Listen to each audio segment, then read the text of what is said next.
देश की प्रधानमंत्री, जिस देश की सुरक्षा की सरकार को लेकर के मायावती ने जम करके आलोचना की। और ये मणिपुर की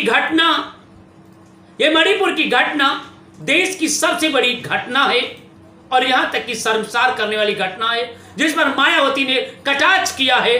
और क्या कहा है जरा सुनिए। मणिपुर की घटना को लेकर बसपा सुप्रीमो मायावती ने शर्मसार करने वाली घटना बताई और बीजेपी से इन सवाल भी कर डाले। अब जरा सुनिए बहन जी ने क्या कहा है, मायावती जी ने क्या कहा, जबकि महिलाएं को नंगा घुमाया गया, जिस पर मायावती ने क्या कहा। बसपा सुप्रीमो मायावती ने मणिपुर की घटना की निंदा की और उन्होंने कहा कि इस घटना बीजेपी और उसकी सरकार को शर्मसार करने वाली घटना है। सीएम को अब तक बीजेपी बचाए हुए। उन्होंने यह भी कहा मणिपुर में 2 महिलाओं को निर्वस्त्र कर परेड कराए जाने और यौन उत्पीड़न का वीडियो वायरल हो रहा। इसके बाद पूरे देश में आक्रोश देखने को मिला है। तमाम विपक्षी दल इस घटना को लेकर केंद्र सरकार को घेर रहे हैं। इसी बीच बसपा सुप्रीमो मायावती ने भी इस घटना की कड़ी निंदा कर रही। उन्होंने कहा यह घटना बीजेपी और उसकी सरकार को शर्मसार करने वाली घटना है। बसपा सुप्रीमो ने बीजेपी पर जमकर निशाना साधा है और साधते हुए कहा ऐसे मुख्यमंत्री को बीजेपी लगातार संरक्षण कर रही है। मणिपुर की घटना पर चिंता जाहिर करते हुए मायावती ने कहा कि मणिपुर में हिंसा व तनाव से पूरे देश चिंतित तथा महिलाओं के साथ अभद्रता की ताजा ये घटना है। खासकर भाजपा की सरकार में शर्मसार करने वाली घटना होती रहती है। वैसे तो राज्य में कानून व्यवस्था काफी पहले से चरमराई है, परंतु क्या बीजेपी सभी ऐसे मुख्यमंत्री को संरक्षण देती है? इस घटना को लेकर के इतना नहीं, अखिलेश यादव ने भी मणिपुर की घटना को जम करके साधा और यहां तक कि राष्ट्रीय लोक दल ने भी घटना पर गंभीर आरोप लगाए।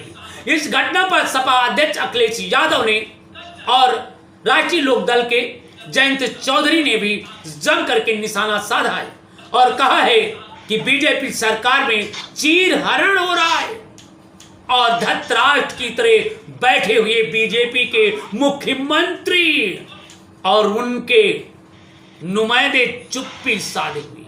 शायद सत्ता के लालच में उन्हें दिखाई नहीं दे रहा है। आखिर क्यों?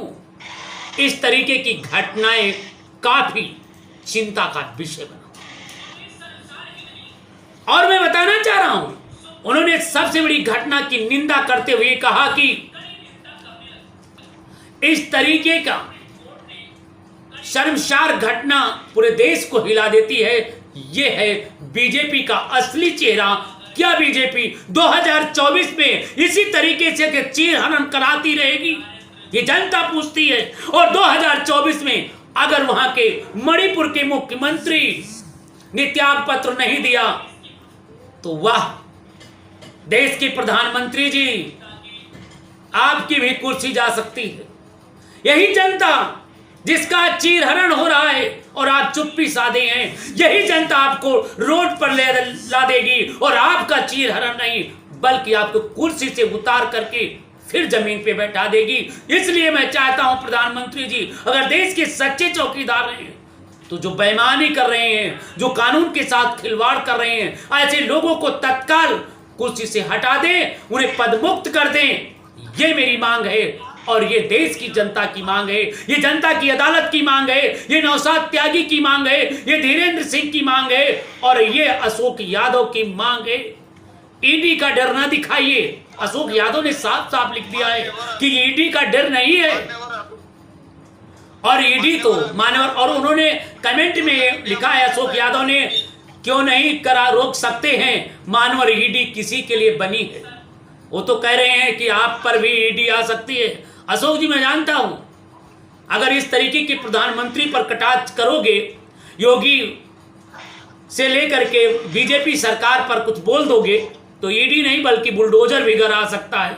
मगर मुझे चिंता नहीं है, क्योंकि चिंता वही लोग युद्ध लड़ते हैं जिन्हें मरने और मारने की परवाह नहीं होती है, क्योंकि मैं शास्त्र के अनुसार मैंने मारने की तो मैं नहीं करता, मगर मैं कानून से मार रहा हूं।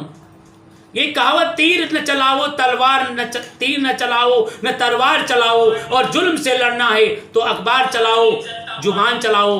तो इसलिए मैंने सोचा हूं कि मणिपुर में जो घटना हुई ये शर्मसार करने वाली घटना है।